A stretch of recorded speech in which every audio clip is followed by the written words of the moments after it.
Hey guys, theaters again.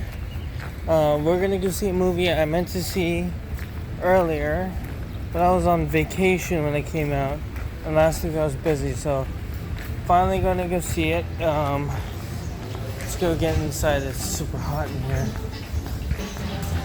And no, it's not Deadpool Wolverine. I'll be seeing that this weekend, most likely. Fingers crossed, if not Monday. But yeah, Wicked, not you. Let's point to it. Right there. Despicable Me 4. So yeah, let's go, and I'll see you guys when I'm in the theater. Alright, we're going down to auditorium number 8, ladies and gentlemen. We're gonna go see, as I said, Despicable Me 4. Let's go in. Hello! We're back from our movie experience.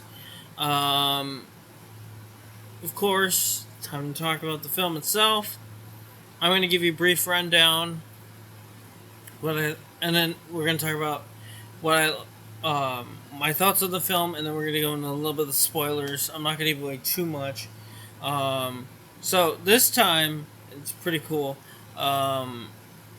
We see the film opens with Gru going to his, I believe, high school reunion, and this film kind of revolves around one character during the high school reunion. His name is Maxime Lemon. He's a, I don't know if that translates into something. If there's anybody who knows any French in the comments, tell me if that translates to anything.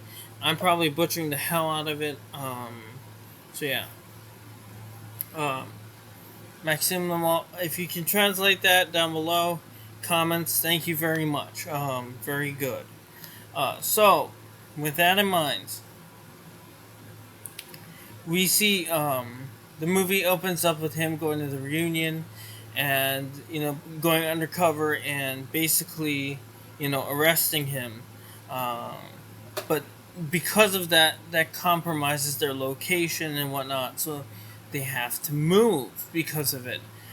We also get to meet in this film for the first time Gru Jr., which is a nice addition to the family. Brings a lot of interesting dynamics to the film. Of course, it's just as hilarious. I don't have very much else to say because the basic plot, because I don't want to give anything away for the people who just want the basic plot. That's it. You want my ranking? I'm going to be honest with you. This movie deserves personal opinion from a guy who loves these movies. Okay, take that information and put it in your head now. 11 out of 10. I'm going to give it 11 out of 10. Probably a little bit even higher than that. I think it's the best Minions movie they've ever made. Better than the first one, better than the second one, even better than the Minions movies. This movie, I don't know what they did, but it just worked perfectly. I was just sitting there the whole time like, wow, this is really great. Sequels are kicking ass in the box office this year.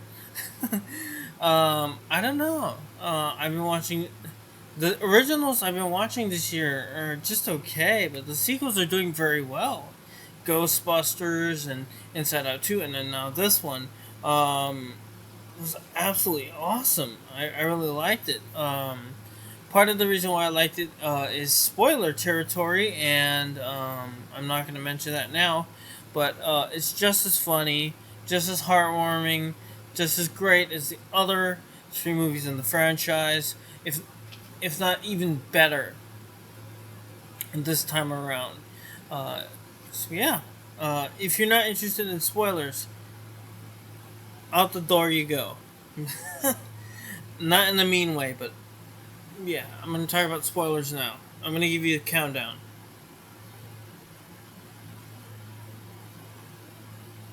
Okay, if you're not out, spoilers are here. We also get to meet a side character named what's her name? Poppy Prescott, I believe it was. Which, by the way, is their neighbor in the film. Um, and she really wants to be a villain. And here's an interesting fact: of the father is voiced by Stephen Colbert. I didn't expect that out of any. I was reading the credits at the beginning and Stephen Colbert, what? And yes, he does voice the father of this character. Very minor character though. Anyway, she wants to be a villain and to look good to go to school. She wants to steal the mascot. So that's a part of the movie, um, and that's also very important. Also, they have to take other jobs, blah blah blah blah. But this is where B plot kind of goes back into A plot. So when they steal the mascot, right? It's of course captured on camera and not.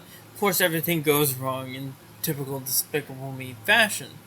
Um, and and then the principal finds out, which in turn lets the villain know, and uh, you get your awesome epic third act of the film, and yeah, it's really great.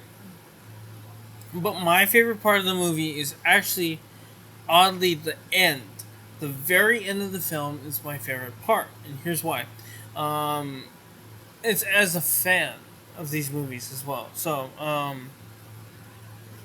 in the film, uh, at the end, Gru calls up what's his name again, cockroach dude, uh, and says, you know, because the whole joke is that the villain Gru stole the villain's idea for performing Karma Chameleon, of course, by Culture Club, classic '80s tune. Anyway, for show and tell, whatever it's called. Anyway, and that's what led the bad guy to hate Gru, and eventually hate him even more for arresting him. Blah blah blah blah blah blah blah blah blah. So he taunts him some more and says, "I can beat you at whatever." And then they, at the end, they jam to what's that song called? Uh, they do a karaoke battle in the AVL prison to "Everybody Wants to Rule the World," which is absolutely wonderful. And here's the part that makes me smile the most. We get to see all the villains from Minions all the way through Despicable Me 3 in the jail, which I thought was a nice touch to see. They don't have any talking roles or anything like that, but it was great to see them in the flesh, on the screen. So yeah, you got Scarlet Overkill, the Vicious Six, Vector, El Macho, and Balthazar from the five respective movies. So that was a nice touch. I really like that. I did not expect that at all. I kind of went blind into this film. I didn't even watch trailers or anything like that. I kind of saw pictures and stuff. Another highlight of the film is the Mega Minions. Um, the AVL, basically Captain America's five minions. If you don't know what I'm talking about, they do a in typical superhero fashion, put them in a machine, make them have superpowers. And it is very parodying. It's parodying science fiction superhero films. Like one of them is kind of a parody of Cyclops, and then one of them is a parody of The Thing, and I love that. And they don't do anything right. Everything's screwed up, and then they're booed off and run away. I love that. That was wonderful. So yeah, it was great to see everybody again. Was a fun movie. It's definitely worth going to go see in the theater if you haven't. If you can't make it, wait a little while. Probably be on video for cheap. But definitely worth the watch. Um, this may be also for you your favorite Despicable Me movie, and I did not expect liking it this much going in the theater. I thought I'm gonna enjoy it. It's gonna be a fun journey. It's not gonna be, you know, the best thing in the world. But then I sat down and started watching. I was like, whoa, this is really good. There's some really touching moments with Gru and Gru Jr. as well, which is also a massive highlight that gets overstated. Not overstated. What the hell am I talking about? Gets overshadowed with the sequels. Everybody kind of only talks about it in the first movie with the connection between the three of them and Gru, but it's in every movie, and it's just less noticeable in each film. But yeah, this one has one of the more emotional touches in the film as well. So I highly recommend you go check out Despicable Me 4. It's still in theaters. If you can't make it out in the theaters, maybe go buy it on streaming or physical media, which I'll probably be doing because it's that good. I'm gonna go buy it to watch it again. Universal, you get my money again. Uh, anyway, I hope you guys enjoyed. I hope you guys enjoyed the review. Next week, hopefully around this time, maybe 2 weeks from now, this Deadpool and Wolverine review. I'm really hyped to go see that in theaters. So that's coming up next.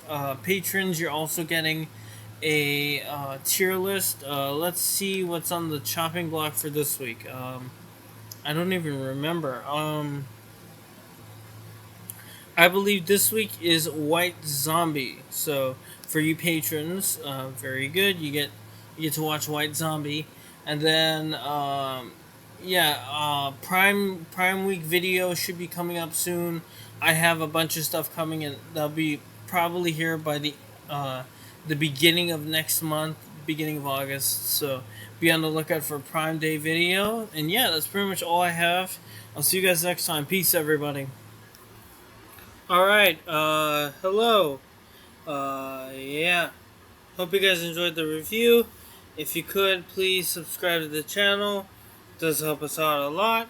Also, check out the eBay store. That also does help us out a lot. And I want to thank my patrons, Angela and the VHS and CD Brony. As I said, patrons get another video today as well. So, yeah, I hope you guys really enjoyed that one. I'm sorry I didn't get the Despicable Me 3, 4, sorry, written thing very well. Sorry. Yeah, I don't know what's coming up next in terms of content. So yeah, this is a shorter one. Hope you guys enjoyed. I'll see you guys next time. Peace, everybody.